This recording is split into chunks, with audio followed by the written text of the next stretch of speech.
सबसे पहले तो मैं 2013 की भर्ती पूरी करने की मांग करता हूं और इसके साथ ही जो सीएचए के साथी लंबे समय से आंदोलन कर रहे हैं, मैं सरकार से गुजारिश करता हूं कि सहानुभूतिपूर्वक इनकी मांगों पर विचार करके और इनकी समस्या का समाधान करें। सभापति महोदय, दुनिया विश्वास पे टिकी हुई है। हमारे यहाँ पे शादी ब्याह भी होते हैं तो विश्वास पे होते हैं और हमारे यहाँ पे जबान के ऊपर लोग अपनी जान तक दे देते हैं। ये मेरे हिंदुस्तान का इतिहास रहा है, लेकिन मुझे बड़े अफसोस के साथ कहना पड़ रहा है सभापति महोदय, मैं 4 साल से मांग करता आ रहा हूं प्रत्येक सत्र में कि जिस प्रकार से 22 राज्यों में अलग अलग कानून बना करके राजस्थान के युवाओं को रोजगार पाने से रोका जा रहा है, तो या तो केंद्र सरकार कानून बना के और उन कानून बने हुए उन कानूनों को स्टेट ने जो बनाए उनको निष्प्रभावी करे, जिससे राजस्थान के बेरोजगार को भी रोजगार मिले। और अगर ऐसा नहीं है तो राजस्थान की सरकार भी बिल लाए, कानून बनाए, जैसे बिहार में बनाया, हरियाणा में बनाया, अन्य राज्यों में बना हुआ है, तो सरकार भी कानून बनाए जिससे कि राजस्थान के स्थानीय जवानों को सरकारी नौकरियों में 90 से 100% आरक्षण मिले, प्राइवेट कंपनियों में कम से कम 75% आरक्षण मिले। और अफसोस की बात है सभापति महोदय, राज्यसभा चुनाव के वक्त मुख्यमंत्री जी ने स्वयं मुझे वचन दिया था कि जल्दी ये बिल ला करके और हम ये कानून बनाएंगे।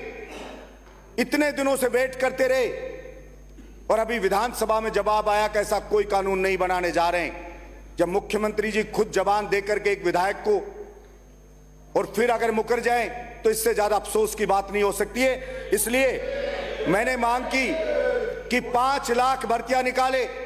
चुनाव के वक्त घोषणाएं हो जाती हैं, अभी कहा गया कि 1,82,000 भर्तियां निकाली हैं। हमने कहा भर्ती कैलेंडर जारी करे कि ये भर्ती तुरंत डेट दे एग्जाम की, फिर रिजल्ट की डेट दे, फिर ज्वाइनिंग की 6 महीने में डेट दे, जब तो हम मानेंगे कि सरकार की नीयत साफ है। वरना घोषणाओं में क्या रखा है, केवल घोषणा करने से 5 लाख की वो भर्तियां निकाले। भर्ती प्रक्रिया में इतनी विसंगतियां हैं सभापति महोदय, कोई भी भर्ती निकले, कभी किसी में 10 जो क्वेश्चन है वो गलत आते हैं, किसी के 20 के आंसर गलत आते हैं, फिर उनको डिलीट कर दिया जाता है। क्या मजाक चल रहा है कि एक पेपर बनाने वाला है वो पेपर ये नहीं बना सकता कि ये क्वेश्चन सही है या नहीं है, इनका आंसर सही है नहीं है, आंसर की जारी कर दी जाती है, फिर डिलीट कर दिया जाता है, गलती हो गई है। तो क्या मजाक कर रही है एजेंसियां, जो कैसे ये पेपर लीक नहीं होगा। जो इतने लापरवाह लोग अगर एग्जाम कराएंगे तो ये पेपर लीक कभी नहीं रुकने।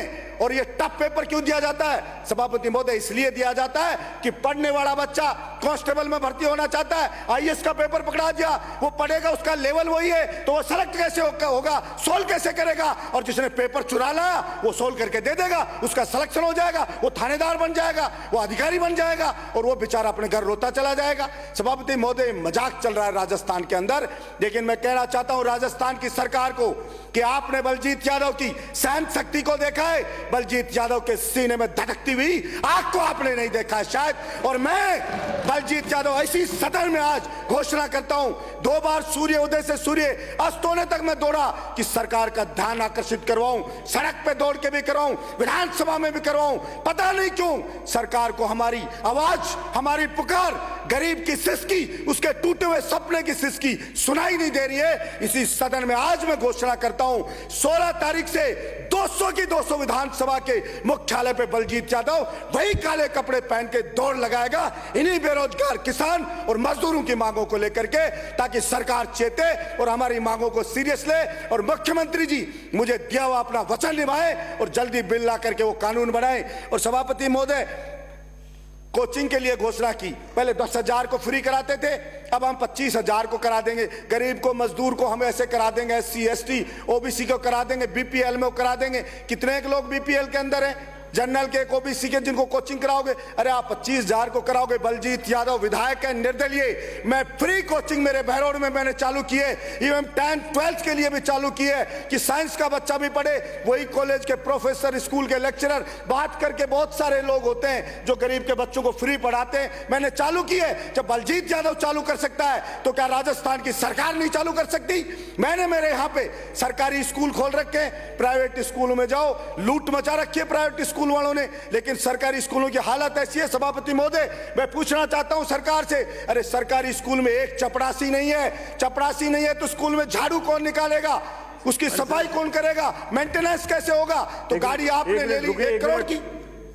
सदन का समय 8:15 तक बढ़ाया जाता है। धन्यवाद सभापति महोदय।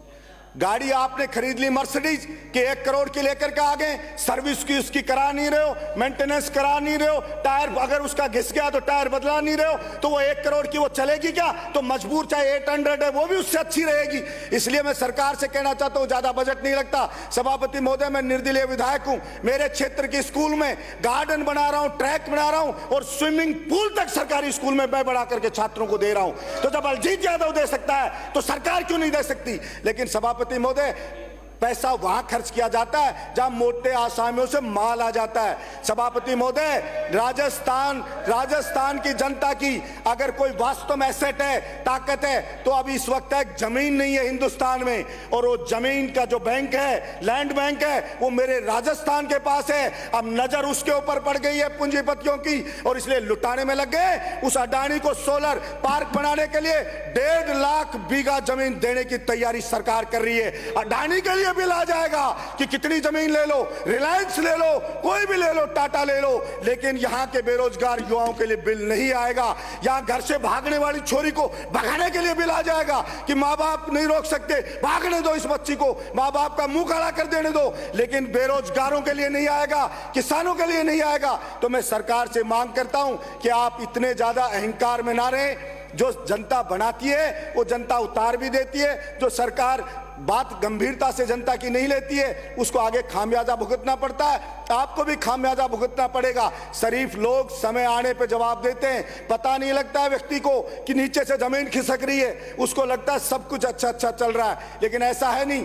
और मैं मांग करता हूं सरकार से कि सरकारी स्कूलों में कितने लगाने, आपको 20,000 चपरासी लगाने की जरूरत है। हर स्कूल में लग जाएगा, झाड़ू निकालेगा, सफाई रहेगी। छत टपक रही है, अरे उसकी छत की थोड़ी सी मरम्मत करा दो, जीर्णोद्धार के पैसे दे दो, स्कूल में ट्रैक बना दो, उसका गार्डन बना दो, उसको थोड़ा फर्नीचर दे दो। इसमें कोई बहुत ज्यादा पैसा नहीं लग रहा है। आप मेट्रो ट्रेन जयपुर में ला रहे हो, आपकी मेट्रो ट्रेन खाली दौड़ रही है, क्यों लेकर के आगे मेट्रो ट्रेन? इन स्कूलों को कर दोगे सारों को, तो यहां नौकरी कर लेंगे, यहां नहीं करेंगे तो अमेरिका चले जाएंगे, इंग्लैंड को चले जाएंगे, बाहर का पैसा लेकर के आ जाएंगे। लेकिन कहते ना, हम स्कूलों में चपरासी नहीं देंगे, फर्नीचर नहीं देंगे। प्राइवेट स्कूलों में लुटने के लिए जाओ तो वो प्राइवेट स्कूल उनसे ज्यादा अच्छे हैं। इतनी बड़ी बड़ी शानदार बिल्डिंग है, लेकिन बिना मेंटेनेंस के अभाव में सारी जर्जर हो रही है, वीरान हो रही है सभापति महोदय। लेकिन पता नहीं किसी को दिखता नहीं है या किसी को दर्द महसूस नहीं होता है। मेरी तो समझ से परे है ये बातें सारी की सारी। में सोलर पार्क बनाने के लिए अडानी को दे रहे हो। अब इनसे पूछे कोई भाई साहब से कि 1.5 लाख बीघा दे रहे हो, इस राजस्थान को क्या मिलेगा उससे? कोई लेना देना नहीं। क्या अडानी हमारे को यहां बिजली देगा? नहीं देगा। क्या आपने कॉन्ट्रैक्ट किया कि कम से कम इतनी बिजली तो देगा, इस रेट में देगा? नहीं किया। क्या अडानी जी बनाएंगे, जमीन हमारी रियायती दर पे लेंगे और फिर वो बेचेंगे, मुंह मांगी दाम पे बेचेंगे? बिजली जो 2 रुपए अप्रैल से पहले सभापति महोदय 2 रुपए, 2.25 रुपए यूनिट के अंदर जब कभी खरीदनी पड़ती थी, कोई कमी आए तो उस बिजली को कितने रेट पे खरीदा है? 18 रुपए यूनिट तक बिजली को खरीदा है, 18 रुपए यूनिट तक। और फिर भी गर्मी में रोता रहा किसान, मुझे जाके फैक्ट्रियों की बिजली काटनी पड़ी। अब भाई गांव में बिजली दो, बच्चा पढ़ना चाहता तो बिजली नहीं है, बिलख रहा है बेचारा गर्मी के अंदर, पर कोई चिंता नहीं। शहर में एसी में सोते हैं हमें पता ही नहीं गांव में कौन रो रहा है, कौन तड़प रहा है, किसको क्या दर्द है, किसी को परवाह ही नहीं है, क्योंकि हमें खुद महसूस नहीं हो रहा। इसलिए मैं सरकार से कहना चाहूंगा कि ऐसा नहीं समझे कि कोई समझता नहीं है। हम भी अब समझने लगे, जब विधानसभा में आए पहले सोचते थे क्यों हो रहा है, तब समझने लगते हैं कि खेला क्यों होता है, इसके पीछे कोई ना कोई कारण होता है, ऐसे खेला नहीं होता है। अगर मन में आए जहाँ जरूरत नहीं है वहां पे भी फंड लुटा दो, जरूरत ही नहीं है। जहां पे सड़क बनानी है वहां सड़क का पैसा नहीं मिलेगा, जहां सड़क चमाचम है कि यहाँ करोड़ों ले जाओ, इसके ऊपर से ले जाओ। मेरी समझ से बाहर है कि अभी बता रहे थे कई सदस्य कि साहब टूटी हुई सड़क बन नहीं रही है, जिस सड़क को बनाने की जरूरत नहीं है उसी पर डामर डाल के पैसे उठा रहे हैं। तो ये सारा का सारा खेल कमीशन खोरी का खेल है, सारा का सारा। सभापति महोदय, अब ये आवारा किसान के लिए मैंने कहा भाई किसान को आप पानी दे दो, उसको बिजली दे दो। और वर्तमान में किसान के सामने अब सबसे बड़ी समस्या खड़ी हो गई है पानी बिजली के साथ साथ आवारा पशुओं की, उसकी पूरी फसल को नष्ट कर रहे हैं। मैंने सदन में कई बार मांग करी, अरे आप कह रहे हो तार बाढ़ लगाएंगे, उस बाढ़ को आपकी को कोई उखाड़ ले जाता है, कोई खा जाता है, कितनी लगी कितनी नहीं लगी। अरे भाई मैंने कहा ये जो नंदी हैं इनकी नसबंदी कर दो, उसमें कितना पैसा लगता है, क्या ये दिमाग में नहीं आती किसी के? आदमियों की नसबंदी कर दोगे लेकिन कैसे नंदी की नसबंदी नहीं करेंगे, तू नष्ट करेगा सारी की सारी फसलों को, उसमें कौन सा पैसा लग रहा है सरकार का? पर पता नहीं मेरी समझ से बाहर है कि क्या वास्तव में ही किसान के को बर्बाद करना चाहते हैं या सोचना नहीं चाहते, या ताड़ बाड़ का काम कहीं खत्म नहीं हो जाए, नसबंदी कर दे तो पता नहीं क्या सोच के कर रहे हैं। हमें किसान कहता है, अनपढ़ सा किसान कहता है एमएलए साहब जाके कहना इन नंदियों की नसबंदी कर दे तो आगे तो बढ़ोतरी नहीं होगी। लेकिन मैंने बोला विधानसभा में तो बोला ऐसा क्या बात होगी जो नहीं, इस बात की समझ में नहीं आ रही। पता नहीं क्यों नहीं समझ में आ रही है। कभी ERCP है, ERCP में पिछली बार 4000 करोड़ हुआ था, अब की बार और कर दिया है, उससे पहले वाली सरकार भी कर गई थी। अरे भाई एक फावड़ा चलानी है, बजट ही बजट जारी हो रहा है, अब जारी किया तो ये बताना चाहिए था कि इस डेट से टेंडर होंगे, इस डेट से काम चालू होगा और इतने समय में हम ये पानी पहुंचा देंगे, वहां तक खोद देंगे हम यहाँ पर। लेकिन नहीं हुआ। हमारे प्रधानमंत्री जी भी आए तो और दिनों की धड़कनें बढ़ा गए, उन्होंने कहा एक समिति बना दी है और अब ये समिति रिपोर्ट देगी, दूसरे स्टेट मध्य प्रदेश से वार्ता होगी, फिर इस पे काम आगे बढ़ेगा। अरे भाई ये पंजाब से हमारा विवाद है, उस पर कुछ नहीं हो रहा है, दिल्ली से यमुना का विवाद है पानी का, उस पर कुछ नहीं हो रहा है, हरियाणा से विवाद है, उस पर कुछ नहीं हो रहा है, वो पानी तो आया नहीं। अब ये चंबल जो आ रही थी जिसमें खतरे के निशान से बह रही थी, गंगा जी में जाके पूरे समुद्र में गिर रही है, तो मध्य प्रदेश क्या करेगा भाई? मध्य प्रदेश को अगर ज्यादा है तो रोक ले उस पानी को, क्यों बाढ़ आने दे रहा है? और बह के जा रहा है तो उसमें दिक्कत नहीं है, समंदर में गिर जाएगा, लेकिन राजस्थान का किसान पिसाया मर जाएगा, उसको पानी नहीं पीने देंगे। ऐसे कैसे चलेगा? ये केवल और केवल राजनीति करते जाओ और मरे बेचारा किसान मजदूर मरता जाए, लुटता जाए। समर्थन मूल्य पे फसल आएगी तो कहेंगे अभी नहीं खरीदेंगे, और जब वो किसान बेचारे की फसल दूसरे ले जाएंगे, लाला जी खरीद लेंगे, मजबूर होकर बेच देगा, फिर क्या आप खरीद चालू करेंगे? खरीद करेंगे तो जो राजस्थान देश का 45% बाजरा मेरा राजस्थान अकेला पैदा करता है, लेकिन उस बाजरा को समर्थन मूल्य पे नहीं खरीदेंगे। हमारे बगल के स्टेट के अंदर बाजरा 2300-2400 रुपए के अंदर खरीदा जा रहा, 2400 रुपए क्विंटल में, और यहाँ पे 1200 रुपए में बेचने को तैयार है किसान, बेचारा 1200 पे बेचने को मजबूर है, वो बिक रहा है लेकिन उसको नहीं खरीदेंगे। इसी तरह मैं मांग करता हूं सरकार से कि किसान को पूरी उसकी फसल का दाम मिले और किसान का समर्थन मूल्य क्या होता है? मिनिमम प्राइस है, मैक्सिमम प्राइस नहीं है, मिनिमम प्राइस। क्या वो भी सरकार नहीं देना चाहती कि मिनिमम प्राइस से भी आधी रेट पे बेचने को मजबूर है? लेकिन पता नहीं क्यों कि किस सब के लिए बजट है, हजारों करोड़ ले जाओ उनके लिए बजट है, लेकिन किसान के लिए बजट नहीं है, जवान के लिए बजट नहीं है, गरीब के विद्यार्थी पढ़ने वाले के लिए बजट नहीं है। कभी कह देते हैं लाल डोरे के लिए मांग करी, किसान ने बेचारे ने मकान, बस खत्म कर रहा हूं सभापति, एक मिनट खत्म कर रहा हूं सभापति, मुझे पता है मेरी बात बहुत कड़वी सी लग रही है पर एक मिनट में।